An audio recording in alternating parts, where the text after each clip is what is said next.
Konuşmalarını yapmak üzere Kırgız Cumhuriyeti Ankara Büyükelçisi Sayın İbrahim Cunusov'un kürsüye teşriflerini arz ederim.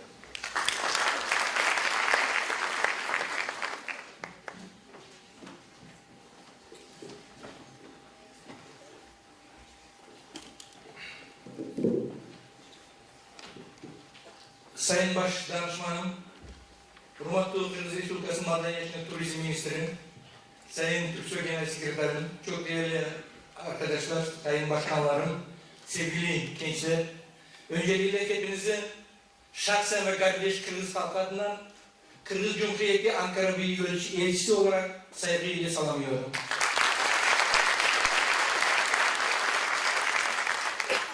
Değerli arkadaşlar, bugünkü etkinlik sadece Kırgız'ın değil, sadece Türk dünyasının da değil, tüm alemin büyük oğlu, bizim babamız, Cengiz Aytmatov'un doğumunun 90. yıl dönemine ithafen Türksoy tarafından duyurulan Cengiz Aytmatov'un anma yılı açılış törenine hoş geldiniz, şifalar getirdiniz.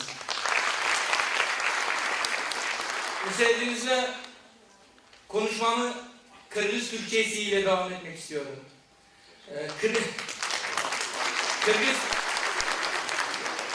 Teşekkürler Sayın Başdanışmanım. Bu Kırgız Türkçesi asla Türkçe. Onu size göstereceğim. Hurmatlı katılımcılar, Cengiz Aytmatov'un bu belirtilen 90 yıllığı, ötülecek 90 yıllığı, bu bizim Kırgız eli için ganemez, calpı Türk dünyasının, Türk elinin çok belirtilen günlerinin biri olsa. Saygıdeğer konuklar, Cengiz Aytmatov'un 90. yıl dönümüne, doğumunun 90. yıl dönümüne ithafen düzenlenmekte olan bu tören sadece Kırgız halkının değil, tüm Türk dünyası için çok büyük bir öneme sahiptir. Müslümancılıkta bir söz var. Gözü ötkün adamdı istesin, gözü ötkün adamga bağışlap tilavat Kur'an olsan, oşol gözü ötkün adamdın atın el atat koysan, oşol adamdın ruhu, oşol adamdın canı senin aldığında değil. Bugün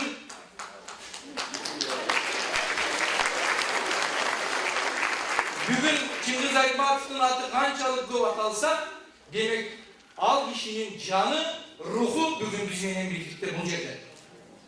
Müslümanlıkta iyi bir söz var. Hakkın rahmetine kavuşmuş kimseyi hatırlamak, onun hakkında iyi şeyler konuşmak veya da tilavet okumak, o insanın ruhu söz konusu kimsenin huzurunda derler. Dolayısıyla bugün Cengiz Aytmatov hakkında bu kadar iyi şeyler konuşuluyor. Biz inanıyoruz ki Aytmatov'un ruhu şu an bizimledir. Cengiz Aytmatov yönünde söz bolğanda men murda da aytayım, bu çıkarmacıl adamlar vardır ayttılar. Çıkarmacıl işlerden özü iki ömrü olur. Biri gözünün tirisinde özüyle birge yaşasa, ikincisi gözü ötkenden keyin çıkarmalarıyla birge yaşar. Cengiz Aytmatov hakkında ben daha önce de konuşmuştum, şimdi de söyleyeyim. Büyük insanların, sanat insanlarının iki ömrü olur. Biri kendi bilfiil hayattayken ömrü, ikincisi de hakkın rahmetine kavuştuktan sonraki ömrü. Çıkarmacıl adam için birinci ömrüne kararında ikinci ömrü negizli ömür olur. Sebebi degende ikinci ömrü çıkarmalarıyla yaşagandan keyin, al ellerinin esinde kalgandan keyin demek anın ikinci ömrü yaxşı gitmekte oluyorsun. Cengiz Aytmatov'un azıktında ikinci ömrü birinci ömrüne kararında dahi en sonun en yaxşı yaşadı. Sanat insanlarının ikinci ömrü belki de birinci ömrüne nazaran daha verimli, daha iyi geçebilir. Örneğin Cengiz Aytmatov'un ikinci ömrü biz inanıyoruz ki birinci ömrüne göre çok daha verimli, çok daha şahane geçmektedir. Cengiz Aytmatov'un yazgan emgekleri, yazgan kitapları bugünkü günde 168 ülkede kotorulup 70 milyondan aşık tirajda jarık gördü. Cengiz Aytmatov'un eserleri bugün 168 ülkede 70 milyon fazlası sayıya ulaşmıştır.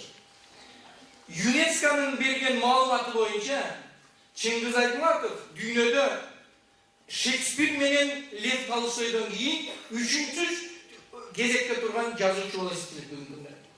En köp okulan yazıcılar katarında. UNESCO'nun sağladığı bilgiye göre Cengiz Aytmatov dünya çapında Shakespeare ve Lev Tolstoy'dan sonraki en çok okunan 3. yazardır. Oşonduktan Çingiz Aytmatov da bugünkü kunda bir gana Türk dünyasının emes, alamdın, planetanın adamı desek yanlış koyarız. Tam da bu sebepten dolayı Cengiz Aytmatov sadece Kırgız'ın veya da Türk dünyasının değil, tüm gezegenin büyük oğlu dersek yakışır. Türkiye'de tartılgan Kızılcıoluk, Calcal'ın Kızılcıoluk bugünkü künge çeyin Türkiye'nin en mıhtı 10 filmlerinin katarındadır.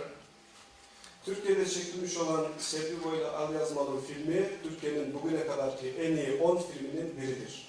Elazığ Çağrı'ndaki Seyir Parkı, Ankara'daki Seyir Parkı, köşeleri, Aykenleri, Cengiz dünyasının bugünkü günde en büyük yakşı nerselerden bu Türk dünyasının, Türk elinin bu Çıngiz Atabız'ı silahlandırdığın birden bir bilgileri olsunlar. Elazığ'daki park, Ankara'daki parklar, heykeller, cadde isimleri Türk dünyasının Cengiz Aytmatov'a ne kadar çok önem verdiğini bir göstergesidir. Biz Avrupa'da köp iş yaramaya barıp kalsak, bir günü en köşede gelip baksam, beni bir toktatıp alıp sorardı. Sen de Japonsun mu, ya Kıtaysın mı dedi. Avrupa'ya olan iş seferlerimizde bir seferde ben sokakta giderken biri beni durdurdu ve sordu. Sen acaba Japon musun yoksa Çin misin? Benim gözüm çekik, o yüzde belki sorardım. Gözüm çekik olduğu için sormuştur belki. Ben ayttım, ben Kırgız'ım dedim. Ben dedim ki ben Kırgız'ımdır. Desen birlikte oynanıp kaldı. Biraz düşünmeye başladı. Anam giyin ayttı. Aa, Çingiz'in mekeni mi dedi, Çingiz mi dedi. Biraz düşündükten sonra bu Cengiz Aytmatov'un ülkesi mi acaba dedi. Anan giyimin özümü, şunçalık, büyük şunçalık, ulu kişinin yerleşik olmasını sandım. Tam bu sırada ben gururlandım ve çok büyük bir insanın hemşehri olduğumu anladım. Sebebi Çingiz Aytmatov'un yerleşigana boluş emes, Çingiz Aytmatov yaşagan, doğruda yaşagan, biz üçün çok sınıf boluş gerek. Çünkü Cengiz Aytmatov'un sadece hemşeri olarak değil, Cengiz Aytmatov'un yaşadığı devirde aynı devirleş olarak yaşamak bile bizim için çok büyük bir gururdur. Hazreti Mevlana'nın bir yakış sözü var. Hazreti Mevlana'nın bir güzel sözü var. Eğer de ömür boyu adamların arasında yaşap kalganlık kalasak, anın yüreğinin içine girip yaşadın dedi. Sebebi adamlar yüreğine, yaman adamları girgizmeyin, yakşı adamları da girgizetmeyin.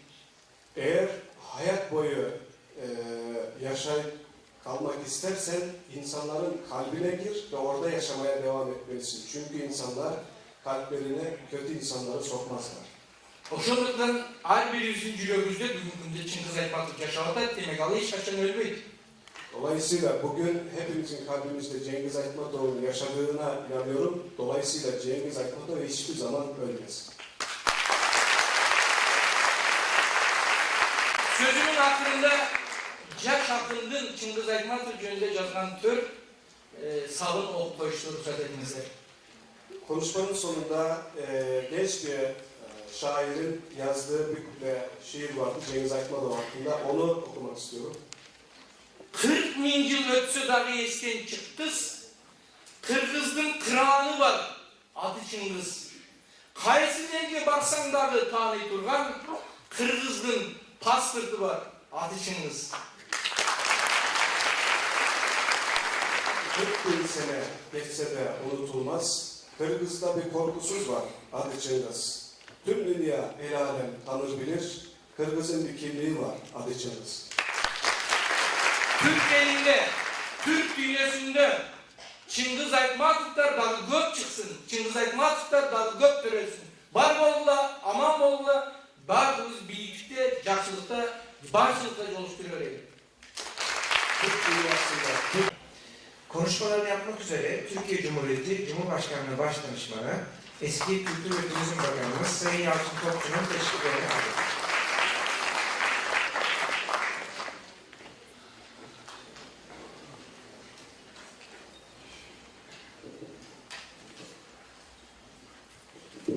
Saygıdeğer Bakanım, aksakal demeyin değil mi? Türksoy'un çok genç, çok yakışıklı, çok dinamik, değerli Genel Sekreteri kardeşim Hüseyin Kasımoğlu. İbrahim Bey, ben eminim ki bizim herhangi bir partiden bu dönem aday olsanız o partiye çok büyük oy kazandırırsınız. Bu nasıl muhteşem bir beraber. Değerli Büyükelçim, saygıdeğer Anar Bey, saygıdeğer Bakanım Sami Bey, değerli Müsteşarım, Aytmatov'un sevgili evladı, eski Kültür Bakanımız Asgar Bey ve Türk dünyasından gelen sevgili konuklar, Kültür Bakanlığımızın değerli genel müdürü de burada. Evet, protokolü saymak biraz zor oluyor ama bizim Kosova'dan Gülşen de burada. Orası Murat Hüdevardige Han'ın evlatları, o da burada. Ve tabii ki en önemlisi, bugün bu saatte, bugün de Sağlık Bakanlığı'nın vesilesiyle olmuş bunlar, onu ayrıca tebrik ediyorum.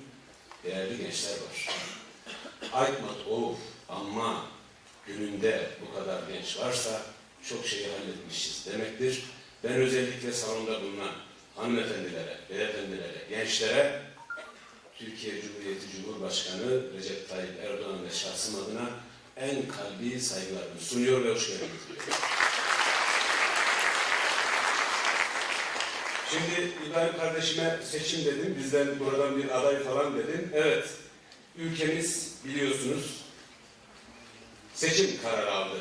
Onun için sözlerime başlarken Anar Bey de burada tekrar Can Azerbaycan'ımızın seçim sonuçlarını da kutluyorum sizin şahsınızda. İnşallah Bakü'deki bu seçim bütün Türk dünyasına, Bakü'ye inşallah çok büyük faydalar getirir.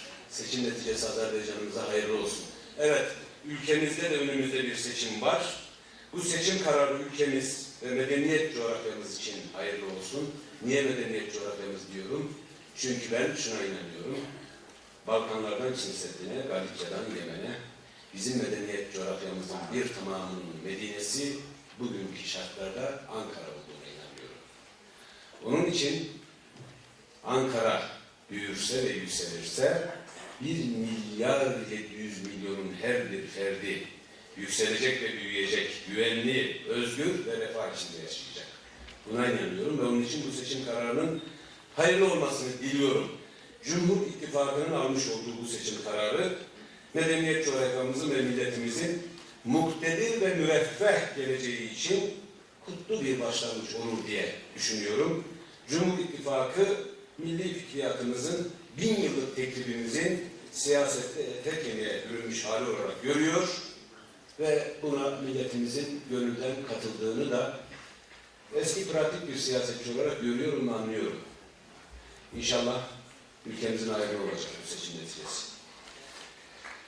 Evet, Cengiz Aytmatov için söylenecek çok söz var. Zaten Türk dünyasından birçok guru aksakal, Hüseyin Bey değil aksakal, yani diğer aksakallar burada Cengiz Aytmatov'u bize anlatacak.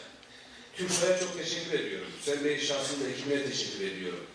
Bizim Anar Bey gibi, işte Cengiz Aytmatov gibi Türk dünyasının adeta Türk yıldızı olan bu tip değerlerimizin her yerde bilinmesi, tanınması lazım. Hamdolsun onlar zaten biliniyor, tanınıyor.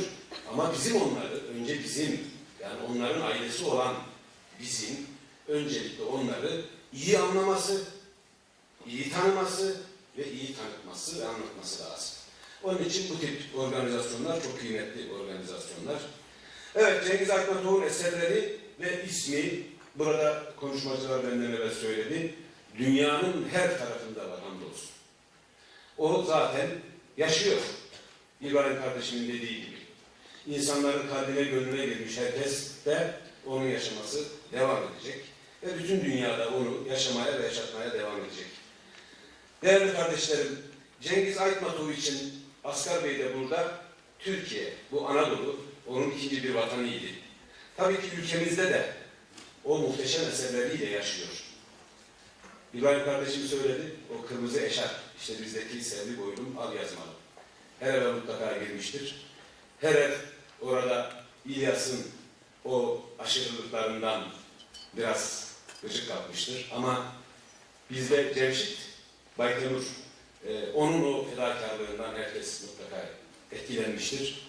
Evet, o Anadolu'da, bu ikinci vatanında hep sevildi, şu anda seviliyor, hep yaşamıştı ve yaşatılıyor.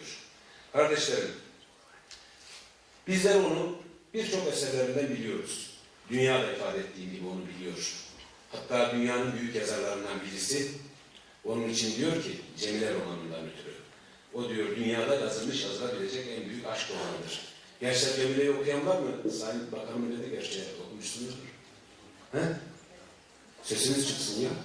Okudunuz mu, okumadınız mı? Işık gözüme vurduğu için göremiyorum. Alkışlarsanız anlayacağım. Bravo. Evet, gençlerimizin aşkları olmalı, hayalleri olmalı. Bunu da en iyi ustanın kalemiyle bilmeniz çok önemli. Onun için tebrik ediyorum sizi. Evet, şimdi Cengiz Aytmatov işte bu tip eserleriyle ne yaptı o bize? Şunu yaptı. O Türk dünyasının evladı, o Kırgız'ın boyundan olan evladı bizlere şunu yaptı. Dili bizden olmayanların, dini bizden olmayanların evlerine bizi Cemilesiyle, işte kırmızı eşarpıyla evlere götürdü ve Türk dünyasının bir evladı bu Cengiz Aytmatov'un sayesinde o evde baş köşe misafir oldu. Şimdi konuşmacılar dediler ya işte kılıçlarla fetih falan. Aslında biz çok kılıçla falan başlamamışız bu işe. Ata topraklarımızdan gelen alperenlerin sayesinde önce gönülleri fethetmişiz. Sonra insanların aşına ve işine yardımcı olmuşuz. Onlara güvenlik sağlamışız, huzur sağlamışız. Ondan sonra gelmiş öbür türlü işler. Evet, Cengiz Aytmatov, konuşmacıların da söylediği gibi kalemiyle gönüllere girdi ve Türk dünyası için o bütün insanlığın gönlünde bizim için adı Türk olan bir anahtar oldu. Allah ona rahmet etsin.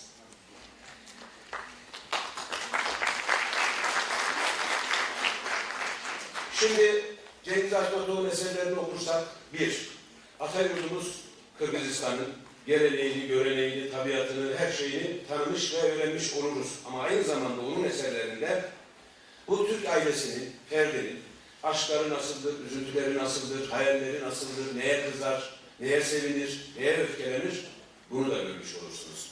Fedakarlıklarının sınırı ne kadardır? Sevdiği için neler yapabilir? Bunları da görebilirsiniz. Bu hepimizi ifade eder. Yani biz biliyorsunuz, adlarımız farklı olabilir. Birileri o adları koymuş olabilir bize. Azerbaycanlı, Özbekistan, işte Özbek, Kırgız, Tatar, adı ne olursa olsun. Yani Balkanlardan Çin Seddi'ne, Galicia'dan Yemen'e, adlarımız ne olursa olsun, biz aynı beşiğin baralarıyız. İşte Cengiz Aytmatov'un eserlerinde bu aynı beşiğin baralarının hayata bakışını, hayata karşı olan duruşunu görebilirsiniz. Onun için bunun eserleri çok önemli. Ve Sami Bakanım gerçekten çok müthiş faydalı bir şey yapıyor. Bu Cengiz Aytmatov okumalarıyla. Onu bir kere daha diyorum.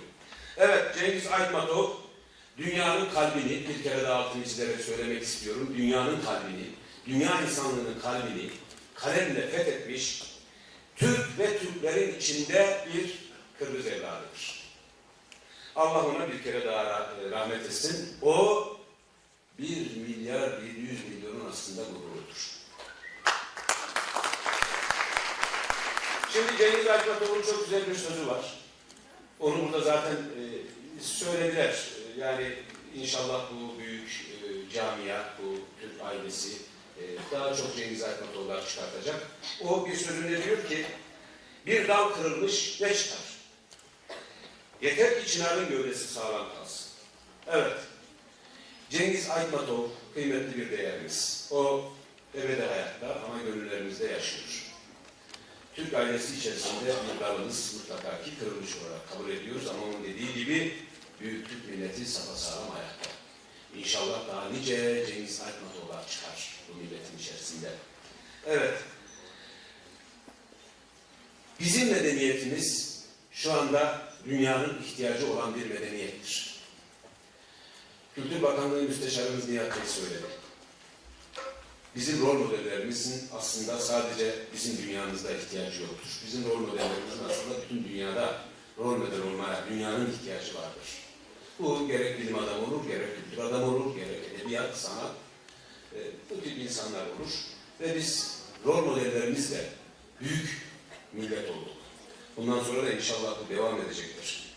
Ben bu tip faaliyetlerde katkısı olan başta değerli bakanımın Anadolu mekteplerine, tabii ki Kırgızistan Cumhuriyetimizin değerli Büyükelçisi İbrahim Bey'e ve saygıdeğer Kültür Bakanımıza ve